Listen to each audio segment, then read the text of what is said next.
Good morning, good evening, good afternoon, world, and welcome to episode 52 of Ball to Lie. I'm your host, Jerry, with my lovely co-host, Starkey. What's up, everyone? And we're joined by a familiar voice to the podcast. He's been here before when Grizzly hype was at an all-time high, before we became depressed alcoholics in this world. And he's back now that the hype is at an all-time low. Amen to that. We're riding an 8-game losing streak. We suck. Erik Busby, NBA Insider, is back. Hey guys, thanks for having me back. It's a pleasure. I wish it was under better circumstances, but in this world, this day and age, I'll take what I can get, and this invite was kind of the only thing I had going for me. So, we're glad we can be that last saving grace in your life. Absolutely. Glad to do it, my guy. Folks, we had some sad news in the past week of the last show. The legend himself, the best quarterback in NFL history, has officially retired. Erik's favorite quarterback, actually, Mr. Tom the Goat Brady.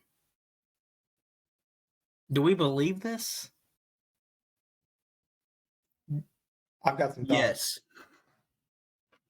I don't.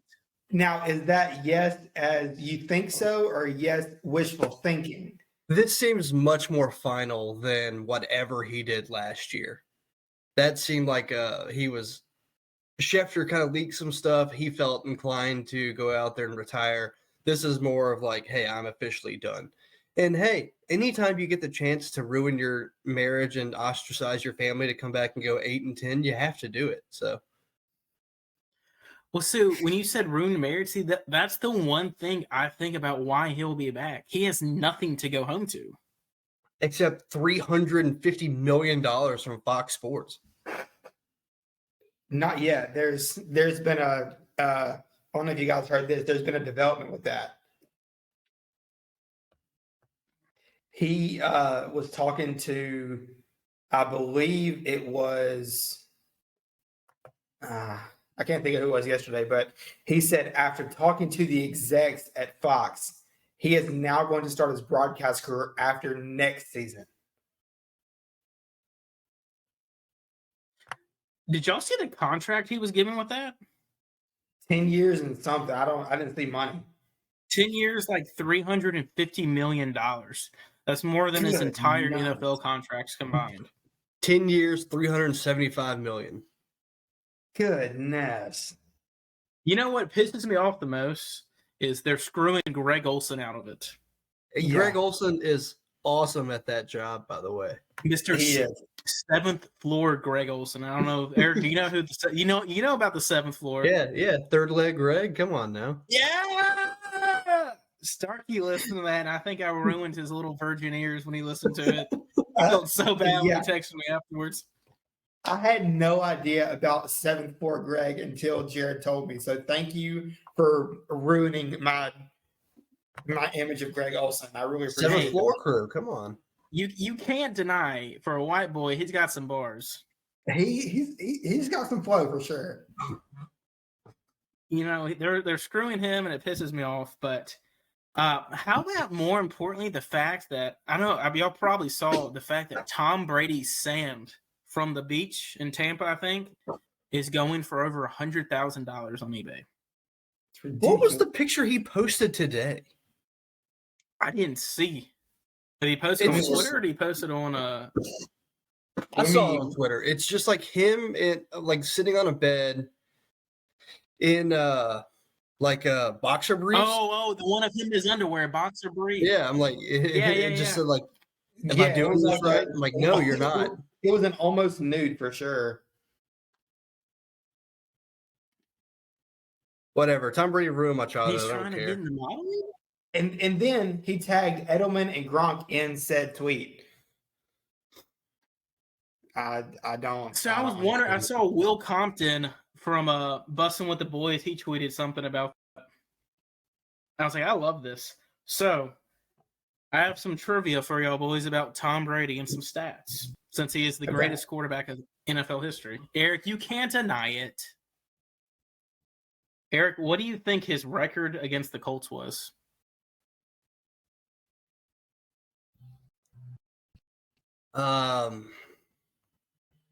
11-6. You are close. He went 12-3 versus the Colts. I wasn't close at all. You just gassed me up for no reason. Yeah, 11-6. That's what a good had friend does, you almost bro. had it right. I gotta hype you up, man. He had one. There were 3 teams that he went winless against. It was the Dallas Cowboys, the Tom Brady, or I'm sorry, the 3 teams that couldn't win. That went winless against him. I'm sorry, the Dallas Cowboys, the Tampa Bay Buccaneers, and the Minnesota Vikings. He did not win the regular season against them.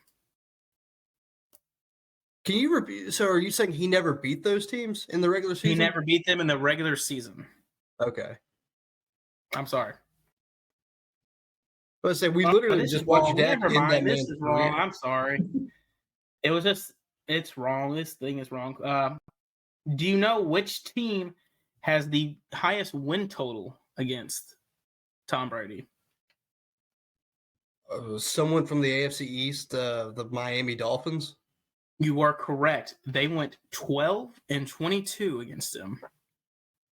Do you know what team? It's not hard when the other 2 options are the Jets and the Bills, who just got good. Do you know what team had the worst record against them all time? I'm assuming. So, is this in the AFC East too? It is in the AFC East. Is it the Jets? Jets. It is not the Jets. The Bills? The Jets went 30-7 against them. The Buffalo Bills only won 3 games against Tom Brady his entire career. Wow. So for Well, Tom given the fact Brady's that he just got good recently, that really doesn't shock me. So for Tom Brady's total record, he said most passing yards in NFL history with 89,214. He has the most wins by a quarterback at 251 wins. Most starts, 333. He's the oldest player to start and win a Super Bowl and start in a Super Bowl in general at 45, and he won one at 43. He has 7 Super Bowl wins and 10 Super Bowl appearances. Did you know this? If you combine all active quarterbacks right now, Tom Brady has more rings than them all combined. He put up 13 points against the Rams in the Super Bowl. He's a fraud. So this is gonna lead me to my question. Is he a product of the system that Bill Belichick designed? Or is Tom Brady just the best quarterback ever? I think that debate was settled whenever he went to Tampa. Because you look at how downhill New England got after he left, and he still won a ring in Tampa Bay. I don't think Brady was a system quarterback. Matt Castle went 11-5 in New England. And Matt Castle hasn't started a game since high school before that time. Okay, that's very true. And that was my dad's favorite quarterback until Patty Mahomes. Is your dad a Chiefs fan? He's a diehard Chiefs fan. I forgot about the Starkey, Castle years. If you take Erik, who was a high school quarterback, that year the Buccaneers won the Super Bowl, Erik could have probably put up similar numbers. Okay. All right, hang on. I wasn't good.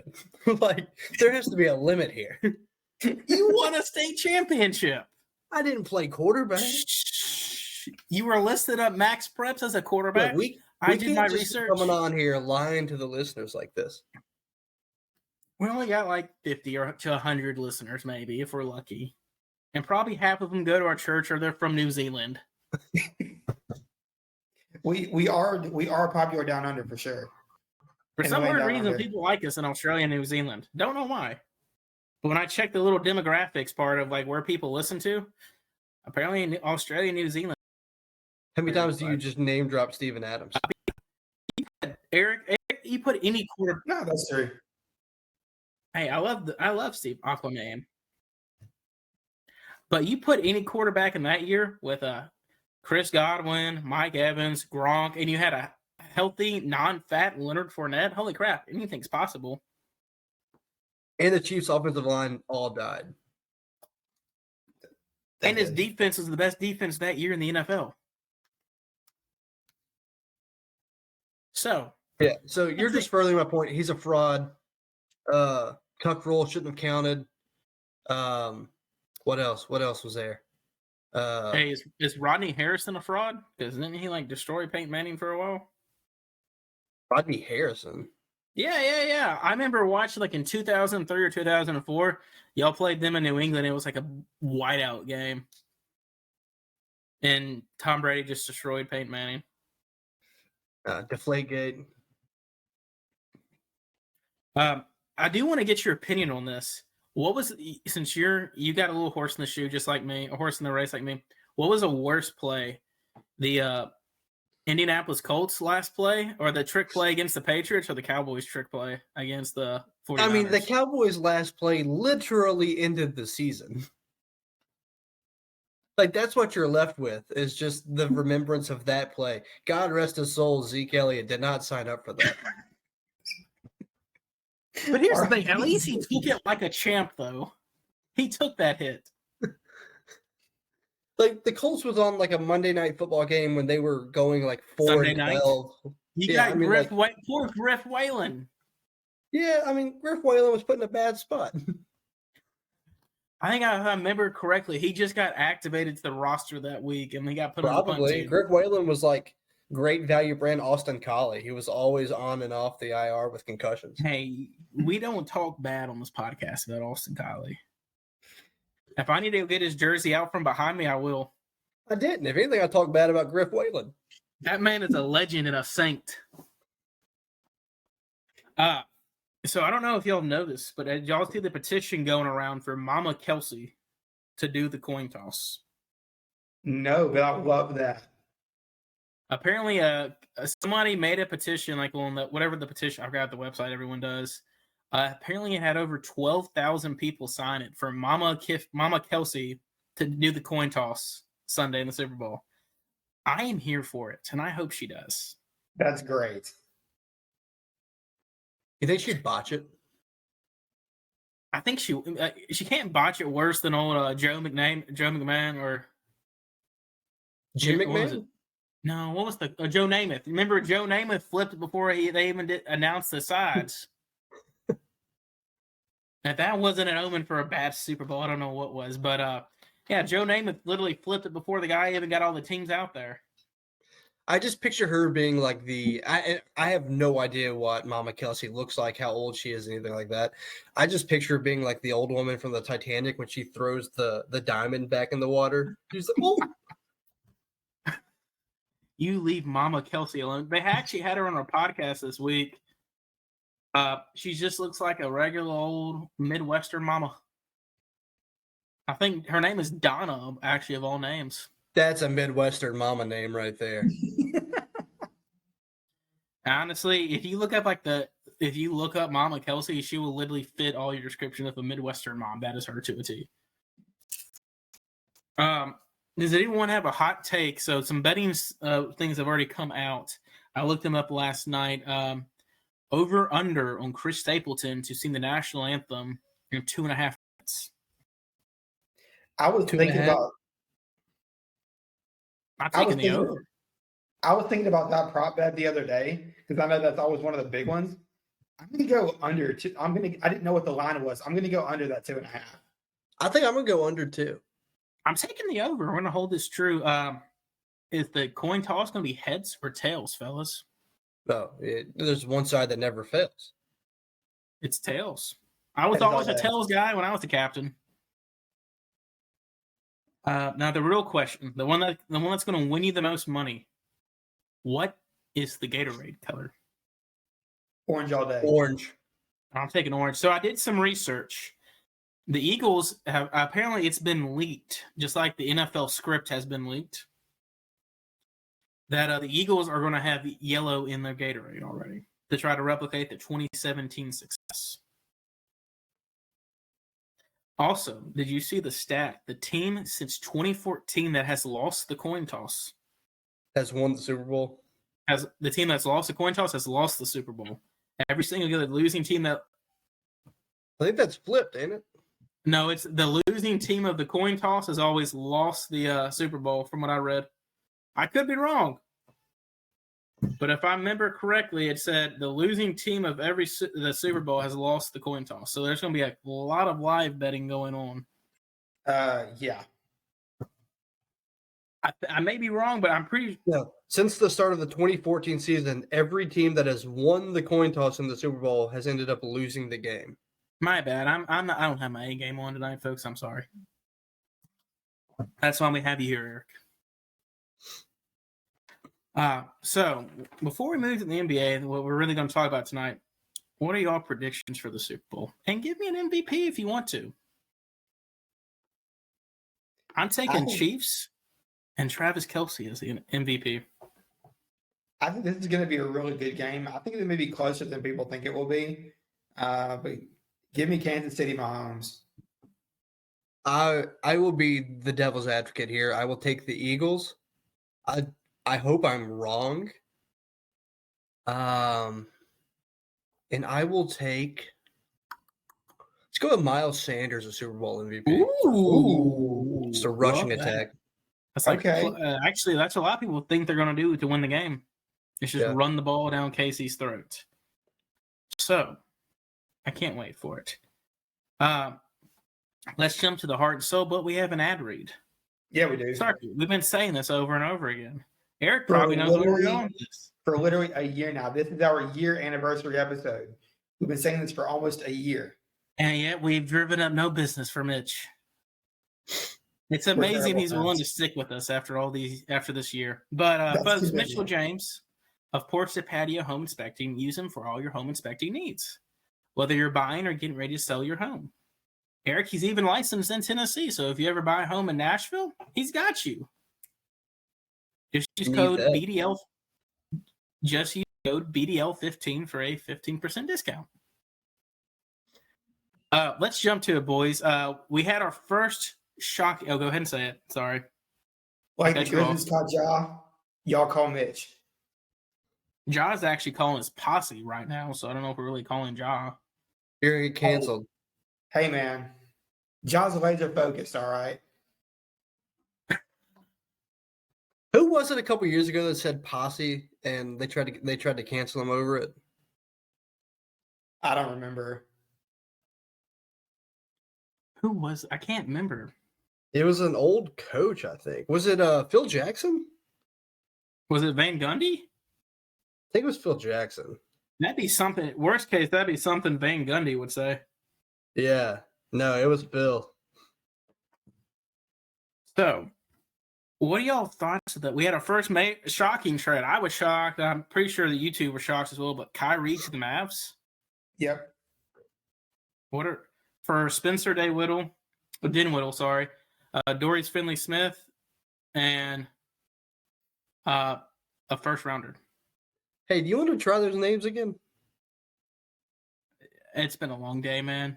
You go ahead. Spencer Dinwiddie. I'm sorry. I've been up since 5 a.m. Dorian Finney-Smith. I'm sorry. A 1 and a 2. It's been a long day, and then the Mavs got I think it was Markieff Morris. Yep. And Kyrie. So, what are y'all's thoughts on that trade?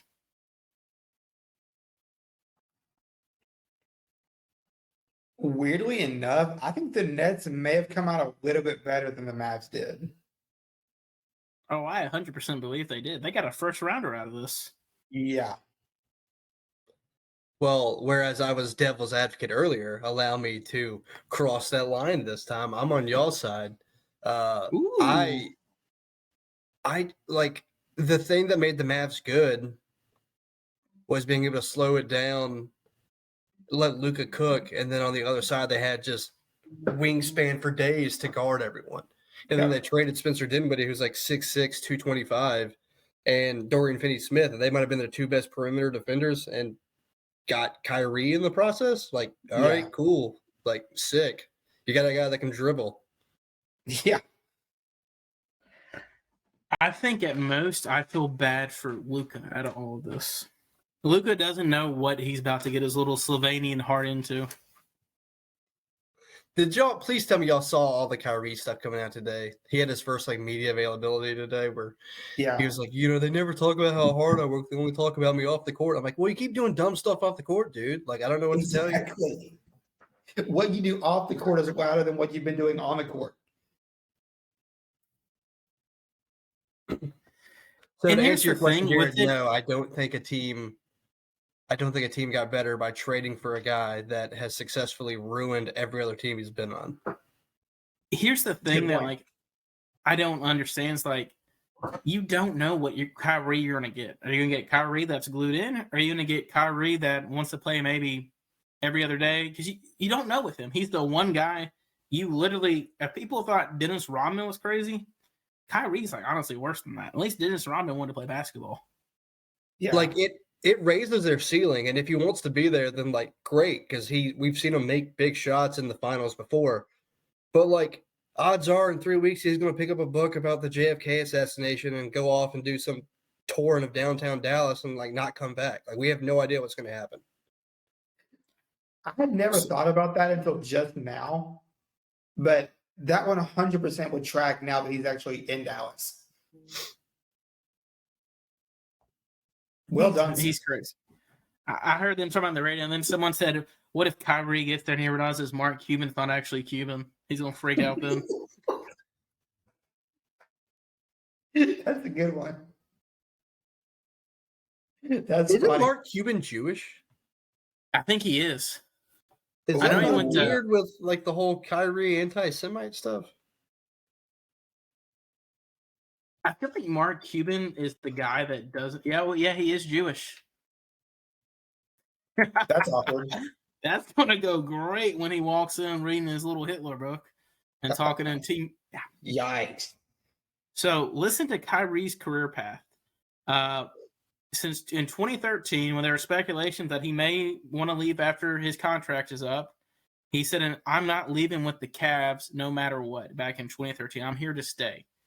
In 2018, after he got his way out of Cleveland because he got tired of being under LeBron's shadow, he told Cleveland at literally open practice, "If you guys will have me back, I plan on re-signing." And then in the midst of KD requesting a trade deadline, wanting to get traded last summer, he said, "Hey guys, I love it here. I don't see myself going nowhere else. I can't leave 7." To now, he literally abruptly says, "I want out," and then 4 days later, he's traded. Craziness. Do y'all remember it was the summer I moved up to Nashville, the summer of 2019. That's whenever that big free agency hit with him and KD and all the stuff came out that they were going to play together. Yeah. They played, that was 3 years ago. I think they've ended up playing 72 games together. 74 games total together. 74. And those two paired with James Harden played 10. And Ben Simmons now, who barely plays. Yeah. If you can call anything playing on the court with Ben Simmons. I mean, I was going to ask this. I was going to save it for one of the next show we had everybody on, but can we go ahead and declare Ben Simmons a bust? I think so. He hasn't had a good season since his second year in the league. I mean, he did make 2 all-pro teams, though. I mean, since then, though, what is he? Yeah, but there are guys that played 15 years that never do that.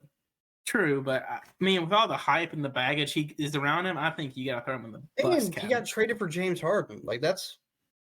That's something, right? The 76. Do you remember what the 76ers had to give up to get him? Or to get rid of him? They had to give up at least, I think, 2 first-rounders for him. I know it was at least 1. I think it was 2. But the biggest thing is, and they said yesterday, the GM for the Nets said, "We plan on building around Kyrie." I mean, not Kyrie, KD. I'm like, you have nothing to really build around. Not anymore. Besides, KD ain't going to want to be there. He's going to want out as soon as summer hits, if not now. And then you have all the little trade speculations getting thrown out that what the Suns offer, like a Jay Crowder, a Chris Paul, and 2 first-rounders for him. And then LA offered Russ, and I forgot who the wing was, and then two first rounders for him. Okay, so that one cracks me up because the player that you're looking for is they said they would either offer up one of Austin Reeves or Max Christie, which is hilarious because like that's just like, okay, cool, I'll take either this bad guy or this bad guy. Thanks, dude. I'll graciously do that. Yeah. But he literally, apparently the GM said, "F it." From what I read, he basically said, "Hey Kyrie, you want out? I'm gonna screw you and send you to probably your least favorite at all the destinations."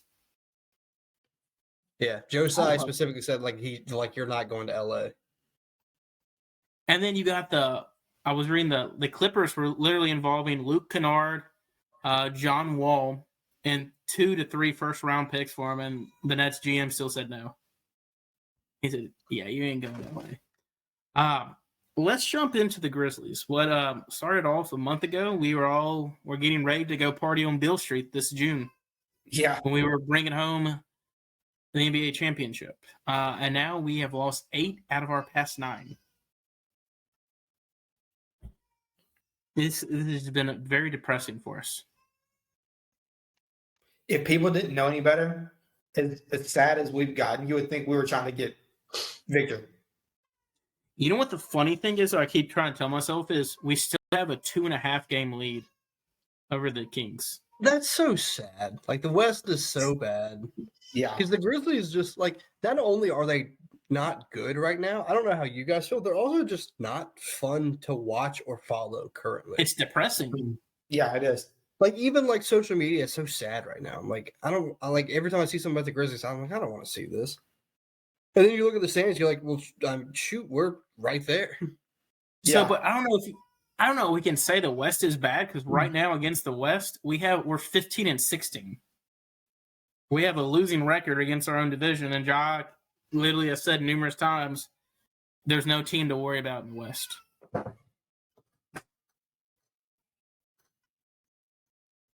And it's just injuries, and I think it's very obvious about it how bad we miss Steven Adams. Which is another upsetting thing. Like you shouldn't be relying on a center that probably isn't going to play that much in the playoffs this heavily. But getting out rebounded as bad as we were on Sunday to the Raptors, who have no guy over 6'10" starting, that's the most depressing thing ever. Chris Bouchard and Preston Chu are grabbing every offensive rebound. I want to get y'all's take on this. I was thinking about this the other day. Obviously, we know that John Jaren are 1 and 2 best players on the team overall. But with this losing streak we've had with Adams being out, can you make the case that he's the most valuable player on this team? I still think Jaren is, because he is your defense. Like they went from 32 to 1 at some point. They're probably back down somewhere else now. But like after he came back. But yeah, I mean, like that, like just watching these last few games without Steven Adams has been eye-opening. Like there's no doubt that without him, they're a completely different team on the court. I mean, like, is he the only guy that knows how to set a screen? Like, what's going on? I mean, we were running perfect screens with Xavier Tillman on Sunday, with him and Tyus picking and roll with the game on the line. The last 3-4 minutes of the game with Jaren and Bane just standing in the corner makes perfect sense if you think about it. Yeah, Bane went 4 of 7 from 3 in the first half, and then didn't put up another one again for the rest of the game. Figure that one out. Well, he did shoot one, but he stepped out of bounds while he was getting ready to shoot it. But it doesn't count. But here's the thing. I think we all can agree. We have no issue. I know we all get pissed when Dylan Brooks shoots 30 shots a game. Are y'all going to get mad if you see Desmond Bane shoot 30 shots a game? Nope.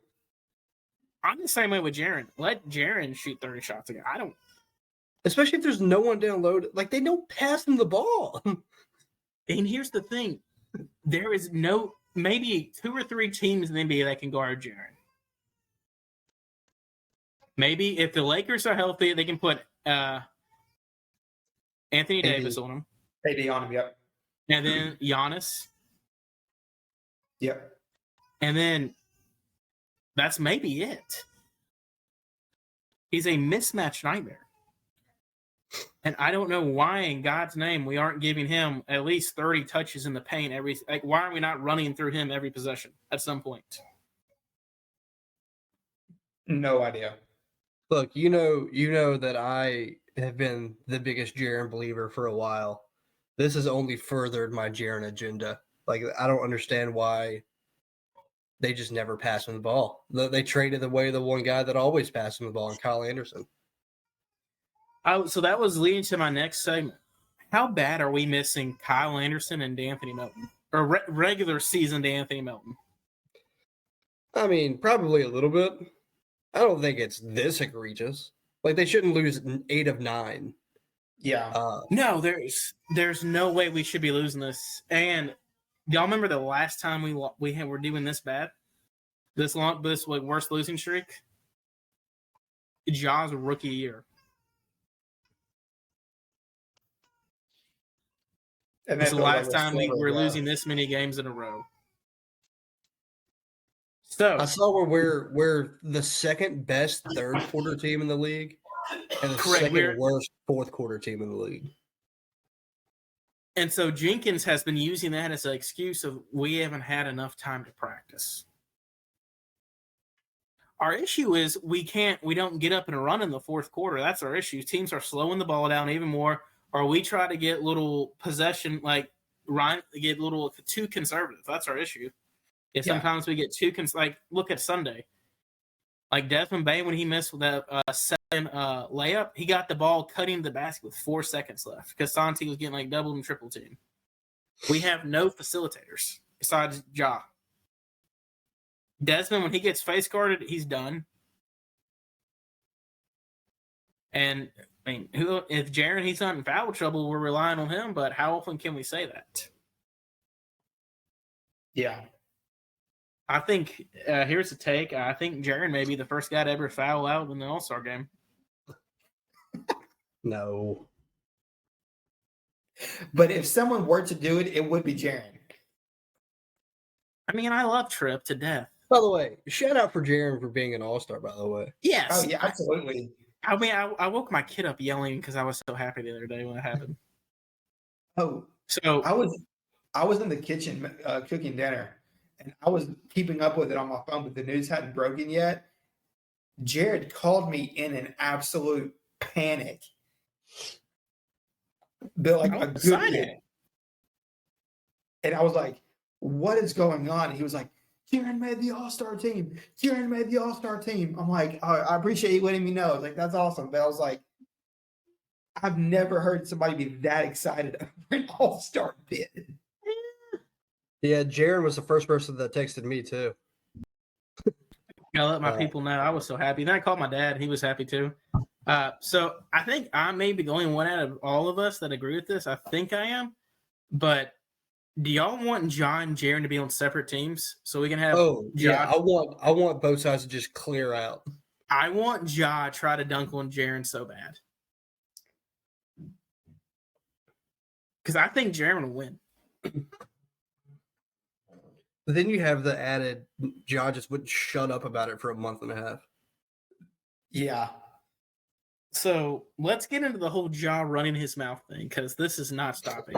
It's only going to make matters it's not worse. going to stop. He keeps saying we're the NBA hates us because they don't want us to be good, and then he got all the allegations of some of his posse pointing a laser with a Ja in the car at some members of the Pacers. What are y'all's thoughts on that? Let's attack this line by line here. The NBA does hate the Grizzlies. But it's not because they don't. It's not because they don't want them to be good. It's because they talk so much nonsense for no reason whatsoever. It's like, yeah, of course we hate you, dude. Like all you do is crap talk every team you play against. Apparently, the thing about the Pacers and all that's been debunked, but who knows? Like there's too many stories coming out one on top of another just this year alone to where like. There's probably some truth in it, even if it's not, what the report came out as. Yeah. But it's annoying. Like every now and then, I just want to be like, I this is the most like old man yells at cloud, take a half. And I'm starting to get this way in my old age now. I've gotten to the point now where I'm just like, dude, can you just play basketball, please? Like, I agree with you. Stick to we're getting too much of a bad image right now because you got the whole Shannon Sharp thing going on. Now you got this going on. Yeah, can we not fight celebrities that are sitting courtside? Like, is that too much to ask? All I want is a team to not fight a celebrity. So I was at the game when the Pacers game when it happened. Like, no one had any idea what was going on until you see his friend get tossed out. Andrew Nimgard and James Johnson, of all people, are throwing up gang signs ready to fight each other after the game. Like, Jesus, Mr. Taekwondo himself, family, going to take on the entire Grizzlies team. And he will win. You ever heard anyone say Johnson?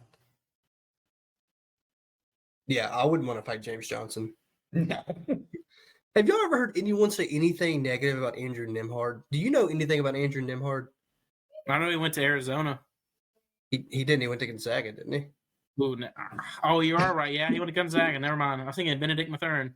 My bad. Sorry. So, Jared, I feel like it's pretty hard to get a guy like Andrew Nimhard riled up enough to want to fight somebody. Yeah.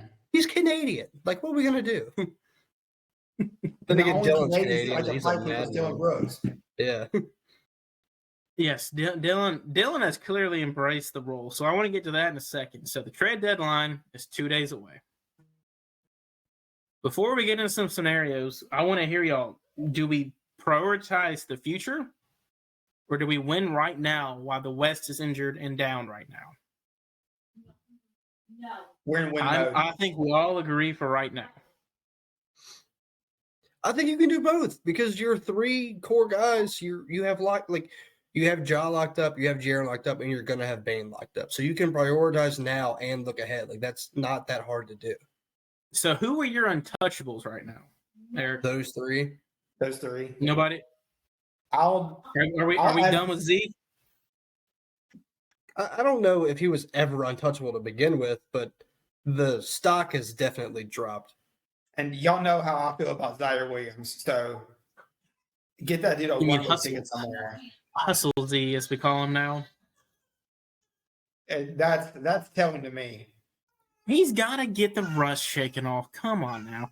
So, the last time the Grizzlies made a day trade was actually 4 years ago today. On an NBA trade deadline trade. We're getting closer to on the trade deadline? On the trade deadline. Or no, well, on the trade deadline day.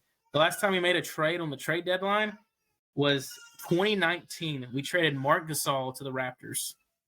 Wasn't the that's Justice not Winslow. True. That's the Justice. I forgot the Justice Winslow one. And we traded for Gorgie Jang that day.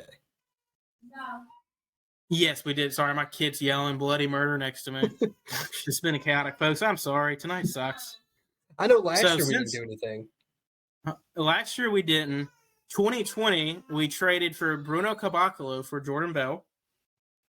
We traded James Johnson in exchange for Dion Waiters, Gorgie Dang, and Justice Winslow, everybody's favorite Grizzly ever. And we traded away Jay Crowder, Solomon Hill, and Iguodala. Good. And in 19, we traded Marc Gasol, and we traded Jermichael Green and Garrett Temple for Avery Bradley. And there's and one then more. right then we you forgot the best part of that trade. What? Jonas, man. Wasn't that the Mark for Jonas trade? Yeah, it was Mark for Jonas, CJ Miles, and DeLon Wright, Mr. Triple Double. Yeah. That year, him and Avery Bradley screwed us of like a guaranteed top 5 pick. You also forgot that.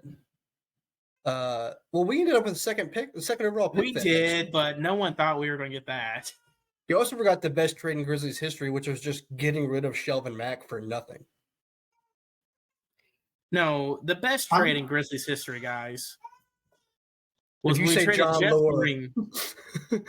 When we traded for Jeff Green, gosh dang it. That was the best trade. We traded like 2 firsts for him.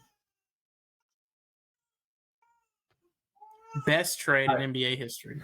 All right, Eric, I'm going to quote the great theologian Obi-Wan Ben Kenobi, who said the name Shelvin Mack.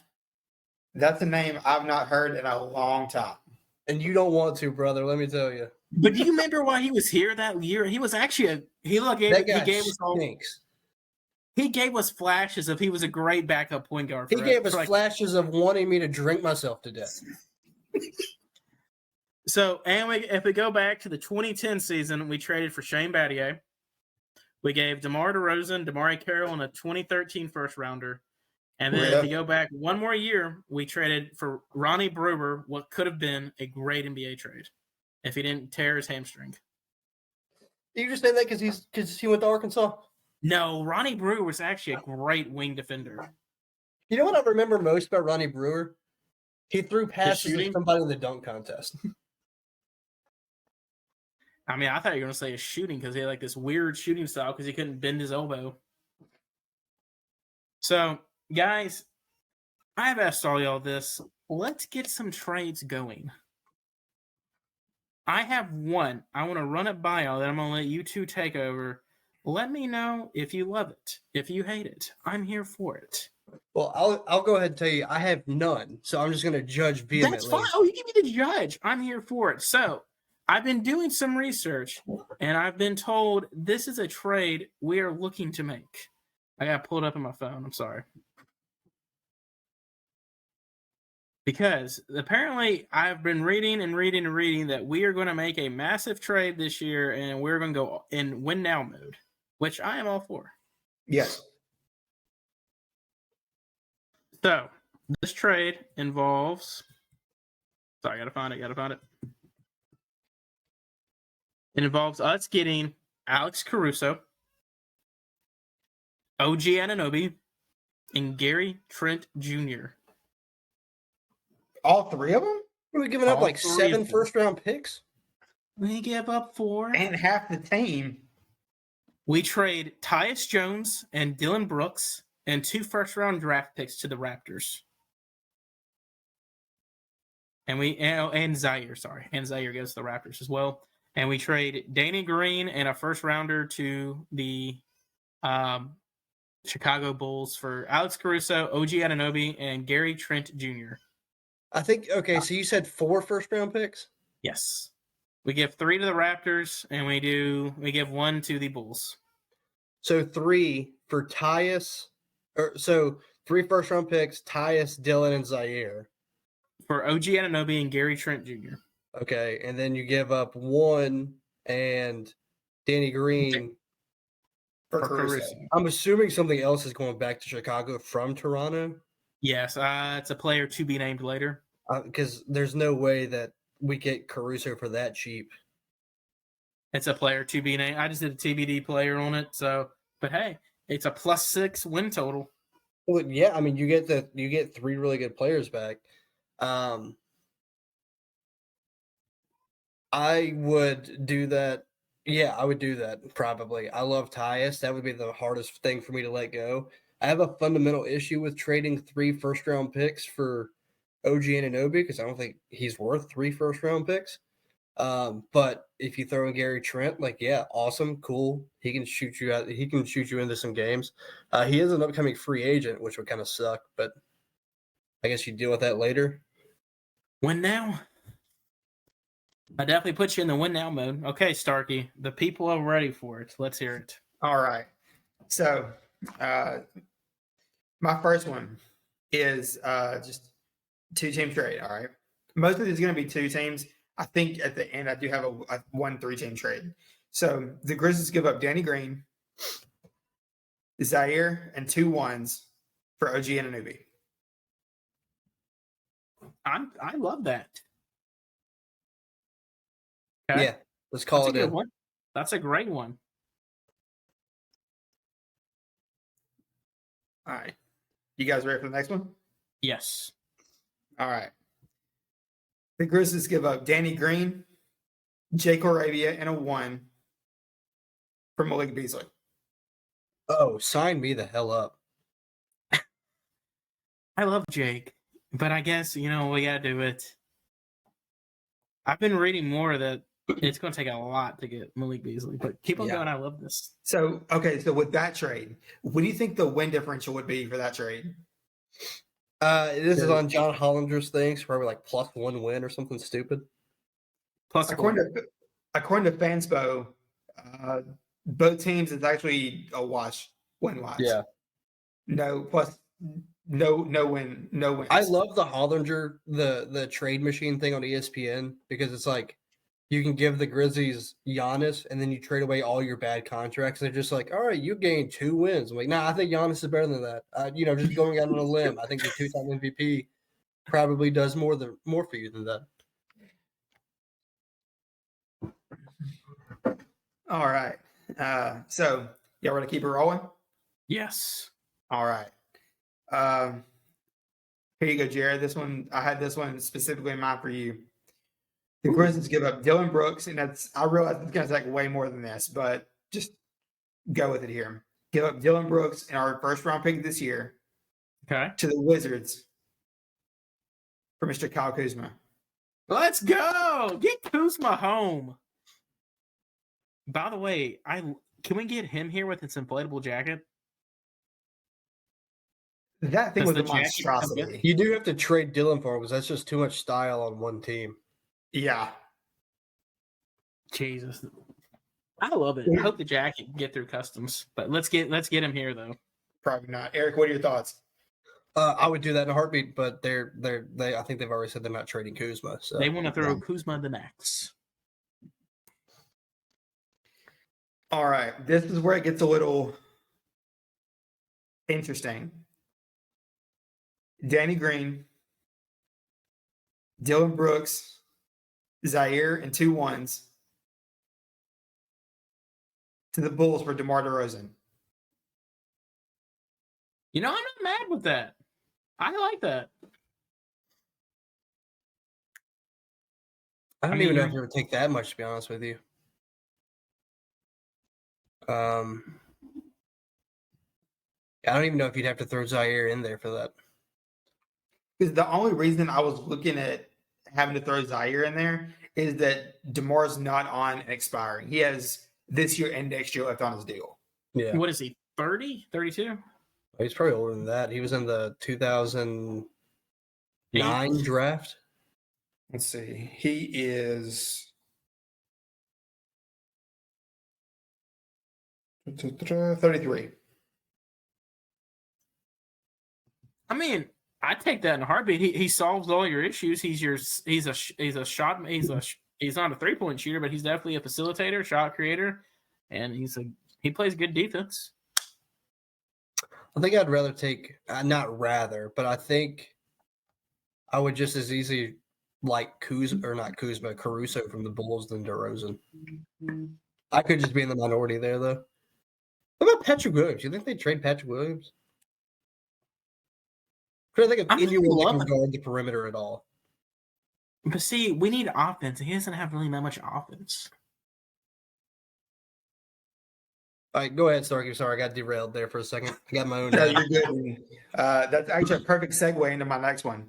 Gosh. So sticking with the Bulls, Danny Green and 2 2s for Mr. Alex Caruso. Oh yeah, okay. Market. Okay. Yeah. Can you imagine John Conchar coming off the bench? No, I couldn't because John Conchar won't be coming off the bench. Are we off the Jitty bandwagon? Eric, say it isn't. I just want to play people that are good at basketball. No, Eric, we love Jitty. He's fun. In South Haven. Yeah, but let him be fun, down the bench a little bit.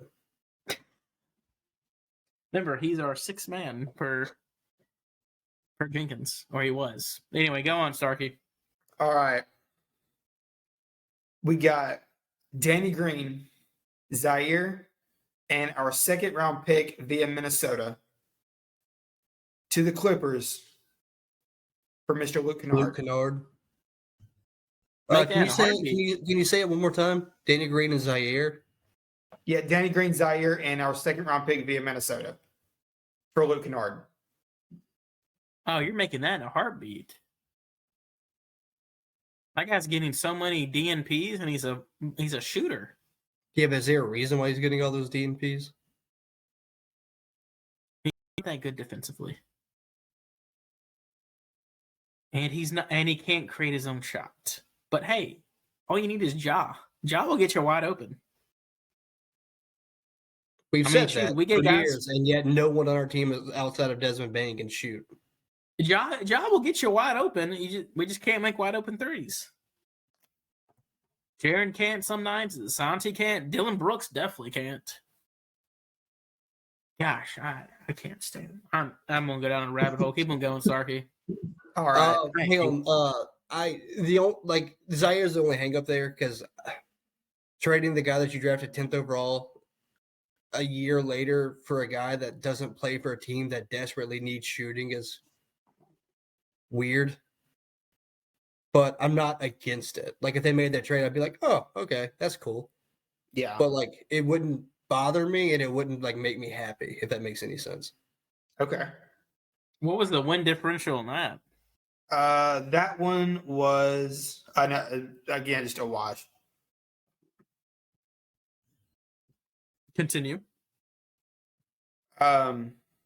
So Danny Green, Dylan Brooks in a 2 to the Blazers for Jeremy Grant. Yeah, I'm 100%. Go. I don't care that he's literally leaving at the end of the year. Get him, yeah, dude. If we do that, you're NBA title contenders for right then and there. Ooh, real Y'all fast. still post these on YouTube, by the way? Because my face there, I feel like I shouldn't have made that face. Yes, we See, post these that on one. YouTube. I wasn't sure Don't if make that that was the a. thumbnail. I wasn't sure if that was that's a horrible trade, or if you were so speechless that you loved it. No, like yeah, if they call and offer that, go ahead and hit that accept button right then and there. I mean, that guy's the third scoring option for the Blazers. He's averaging like 19.5 points a game. He was killing the Grizzlies the other night. Before his concussion. Jeez. Get him here, Starkey. Jesus. I'll see what I can do. All right, these the last 3 are my not realistic at all. These are my fun pipe dreams. All right, I'm just here for the reactions. All right, we got Danny Green, Tyus, Dylan Brooks, Zaire in a 1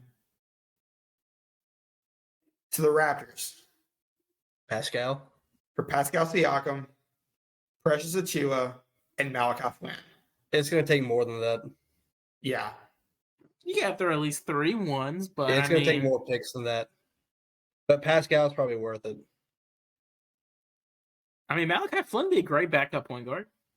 Okay. We don't have to lie to ourselves. This is our deal for Pascal. Is it because we have Kennedy Chandler on the bench, Erik? No, like Kennedy Chandler and Malachi Flynn are just whatever. Like, I want Pascal Siakam. And then sign a buyout candidate. I don't care. Just give me Pascal Siakam. I'm pretty sure Nick Kalathis is available to come be our backup again. Stop it. Shelvin Mack probably too. Just why do we hate Nick Kalathis? He stunk too. Is there a way to kick him off of his own call? Why do you like all these bad backup point guards? At least say like Bino Udrih or something like that. I love Bano. Better than the other 2 y'all mentioned. You want to get Jared Bayless back while we're at it? I mean, we've already traded for DeMar DeRozan on this call. We might as well bring back another mid-range jump shot guy. What could have been? Yeah, ask gladly. Kalathis is the bane of my existence. Oh, I know. I know. I loved him. He was a great. Starkey, is he your least favorite Grizzly player? Yes. You knew what you were getting at him. He's going to play defense and he's going to pass the ball. He's never going to shoot it. So, with Kalathis, I think Kalathis came in with so much hype and he stunk. And that's why I had and I was probably the only person that thought he could do something, but I tried not to get my hopes up too much for when Marko Grujic came over here. That was going to be my segue, Starkey. Like, you can't say that you like Nick Calathis and you don't like Marco Guterich. They were the same person, except one had hair and Can one we didn't. not bring Marco Guterich up, please? That's who's our guy from like the Iran, or what was the guy? He wore 52. Hang tight. He was part of the Wade Baldwin draft. That draft wasn't that long ago. I should know this. Yeah. Then again, I try to forget that draft as much as I can. Wade Baldwin, what could have been?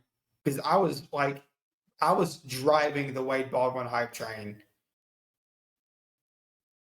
He was like the one player that draft I actually wanted, and it was the first time that we drafted up to that point the guy that I actually wanted, and he sucked.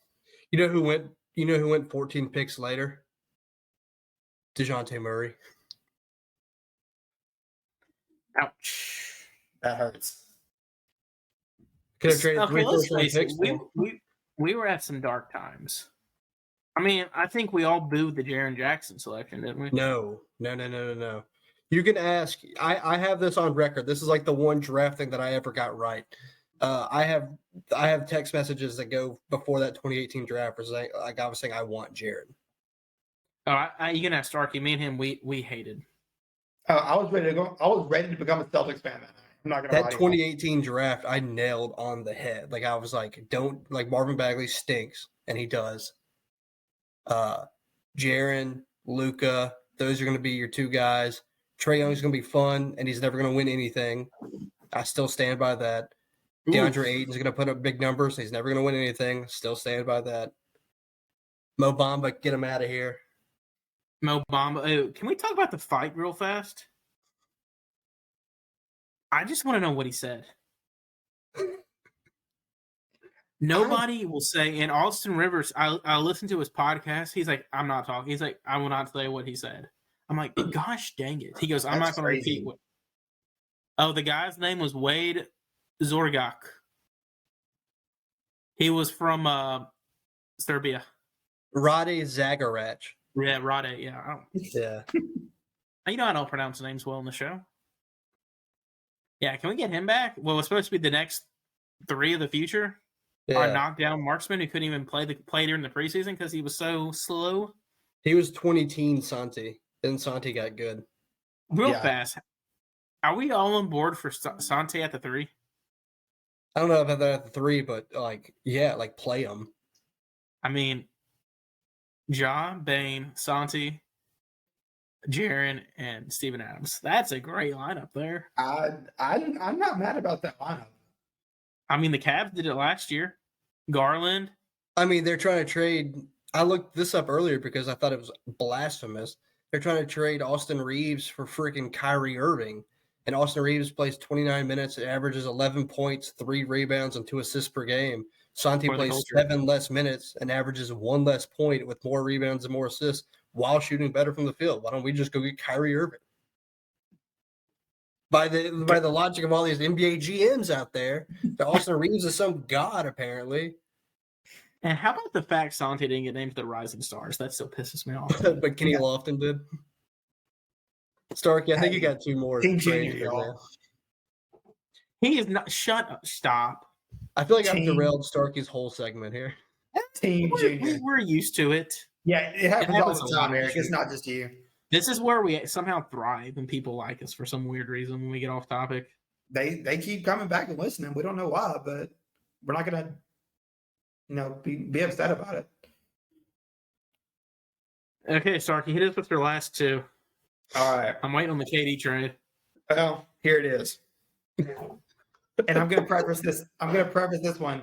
The Nets came out today and said that they're talking to KD, and right now there is no plans to trade him. All right. But we're just going to throw this one out there just in case anyone from Brooklyn is listening. And this one, I feel like this one kind of hurts me the most, but I'll explain why in a little bit. So, Grizzlies for Kevin Durant. All right. Just KD. Danny Green, Tyus, Dylan, Zaire, and 4 ones. Gee, That's what it's going to take. That's what it's going to take. And honestly, losing Tyus to me is the worst part of that because when to give up Tyus and the trades that I did, I tried to get back some sort of a backup point guard for Ja. Because right now, I love KC, but I don't trust him to be the primary backup one. Let me tell you guys,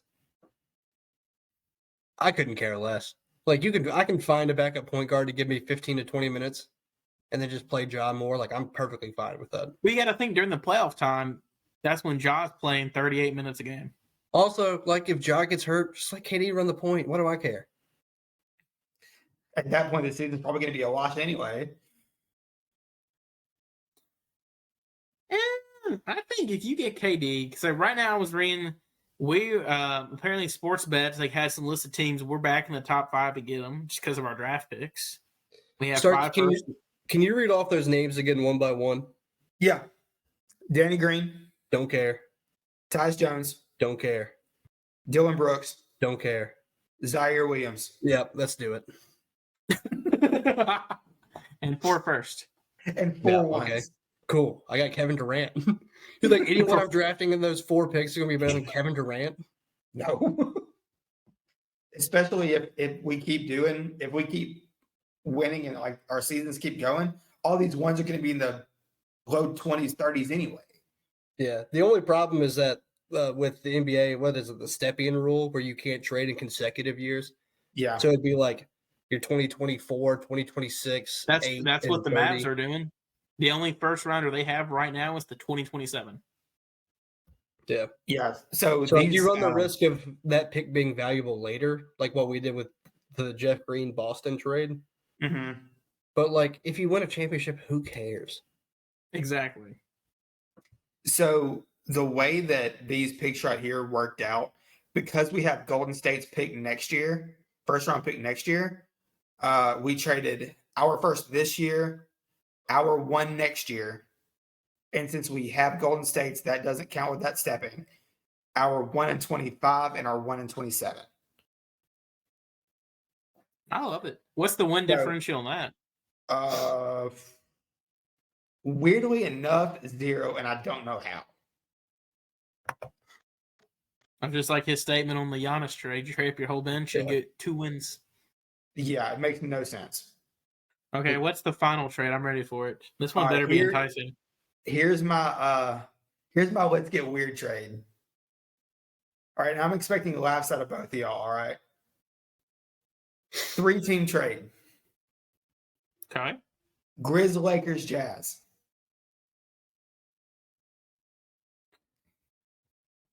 The Grizzlies give up Danny Green, Tyus Jones, and Dylan Brooks to the Lakers.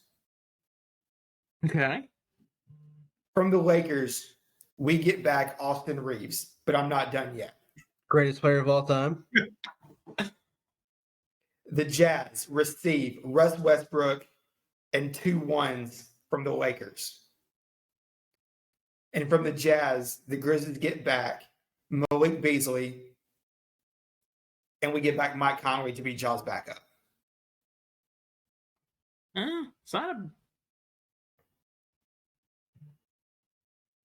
Can you go through again?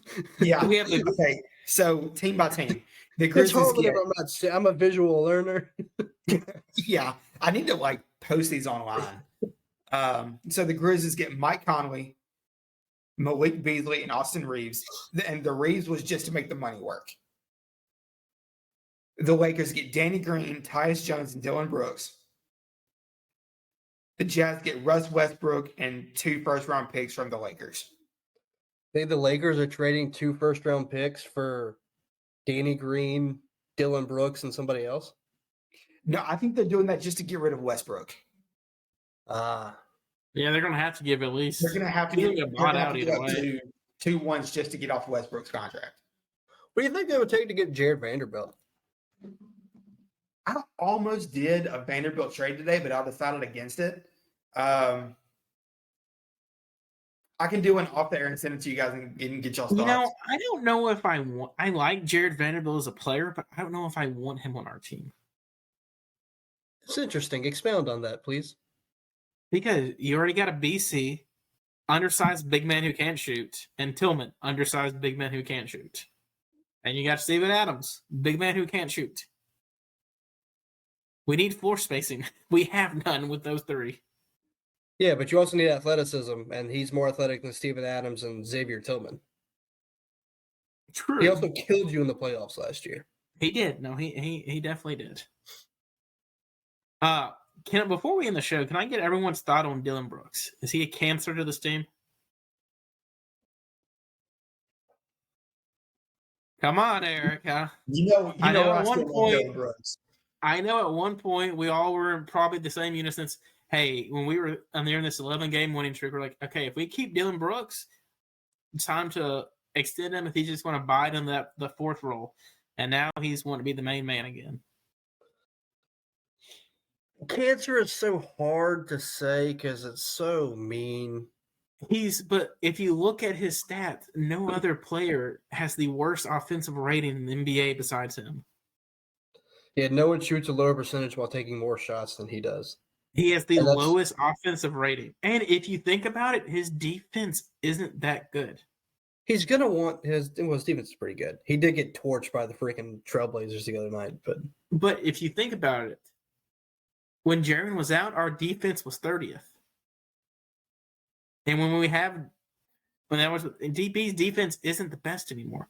I've been watching the past couple games he's playing. He's getting too late. He's trying to one-man everything by himself. He's playing showman's ball off the place. And he's getting torched left and right by everybody. I think Dylan's thing is he's supposed to be the villain for other teams, and he's just being the villain for his own team right now. As Chris Vernon said it, he's the new Rudy Gay.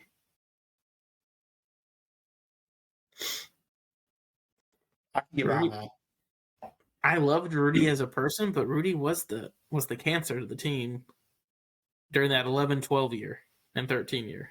You also have to look at the fact that he's coming up for free agency and he's probably going to want more money than he's worth, and someone out there will probably give it to him that's not the Grizzlies.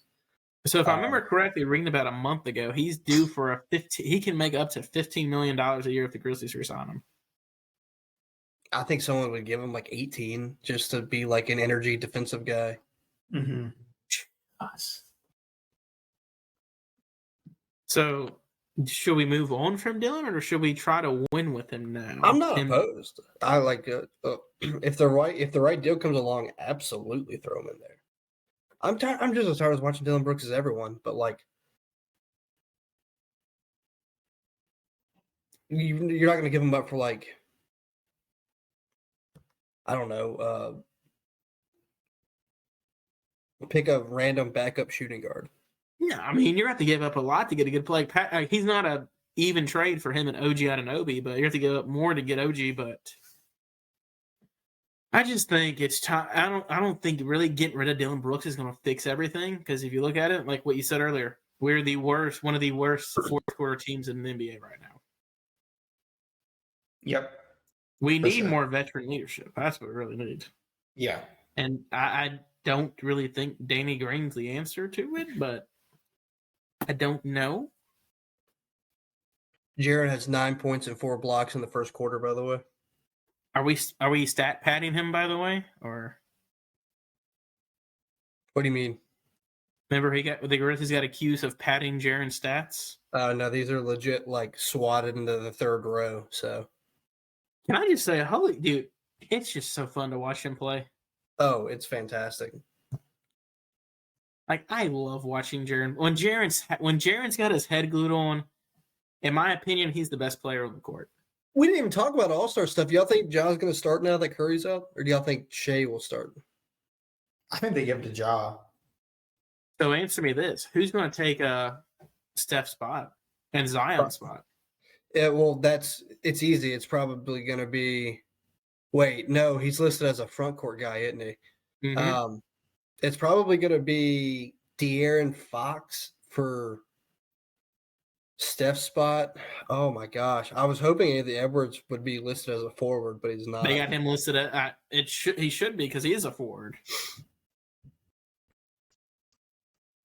Oh man, I'm sure there's someone. Did AD make it? I'm sure AD made it, right? I don't think they want AD playing in it. I may as well get Terra's Achilles playing in it or Terra's ACL playing in it. Who was it?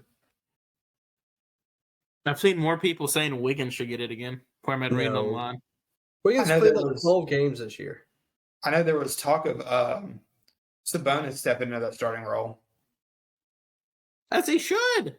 Yeah, I mean that's fine. I've been reading too. They don't know if Tyrese Halliburton's going to play in it either. Kevin Durant's out too, so that opens up another guard and forward spot on the east side. Let's see. They got Harden may actually get in. So I love seeing a little depressed James Harden. Him doing those little IG posts, the disrespect. What about Darius Garland? Yeah, holy crap! He killed us the other night. I think So he'll the be one of West- those two guys for sure. In the West, AD did not make it, so you could, in theory, put AD there for Zion and then just start Sabonis. But if you're the Lakers, do you allow him to play? It's Anthony Davis. Are you going to tell him no? If you're trying to win a title, I would. They got to win more than 3 games before they can start thinking about a title. This man gets hurt every time he plays 2K with himself. Did you see that video? No. So apparently he was playing 2K23 when it first came out as the Lakers, and apparently he went out with an injury the first quarter of him playing with the Lakers. Yikes. I think he broke his ankle. Folks, that's going to do it for tonight's show. A little chaotic, I apologize, but we're glad to have Erik back here as ever. Folks, listen to him. You'll love the B team. A little different. They're way different from us. They do a lot of pop culture stuff. I listen to them every Friday when I'm trying to get my little mellow mush on at work. I love it. If you appreciated me derailing every topic tonight, you'll appreciate me derailing every topic on my own podcast. If you didn't, then I greatly apologize. Would you like to plug it? Erik, let me ask you this. How many weeks in a row is your poll win streak? I'm winning right now, so this would be 3 in a row. All right, let's go. I'm thinking about retiring because it's just not fair to the other competitors. I still think my poll got robbed in the college football poll, but I didn't win that one either, Jared. the Joe Adams was still the best play ever. No, you took a punt return It was a great punt return. in a game that meant nothing. That was the #1 play for 35 weeks on SportsCenter. Yeah, and we all make fun of SportsCenter now. Congrats.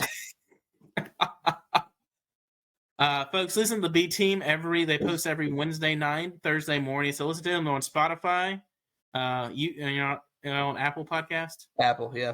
Apple Podcasts, and Spotify. Folks, listen to them and follow them on Twitter at the B Team. Yeah, it's at BTeam1. BTeamPod1. I think it's at BTeamPod1. And then go ahead and plug your own. And mine is at eBuzz, the number 1 and the number 8, at eBuzz18. He's a fun follow, by the way. He is. He's a good follow. Whenever I'm not whining about the Grizzlies or the Cardinals or the Colts for that matter, yeah, sure, we'll call Or it State. that. No, I would never whine about State. That's just a like a piece of me that I've come to understand just leads to despair. Folks, y'all be easy. We'll see y'all next week, hopefully with OG Anunoby as a Grizzly. Be safe, Bye, guys. everyone.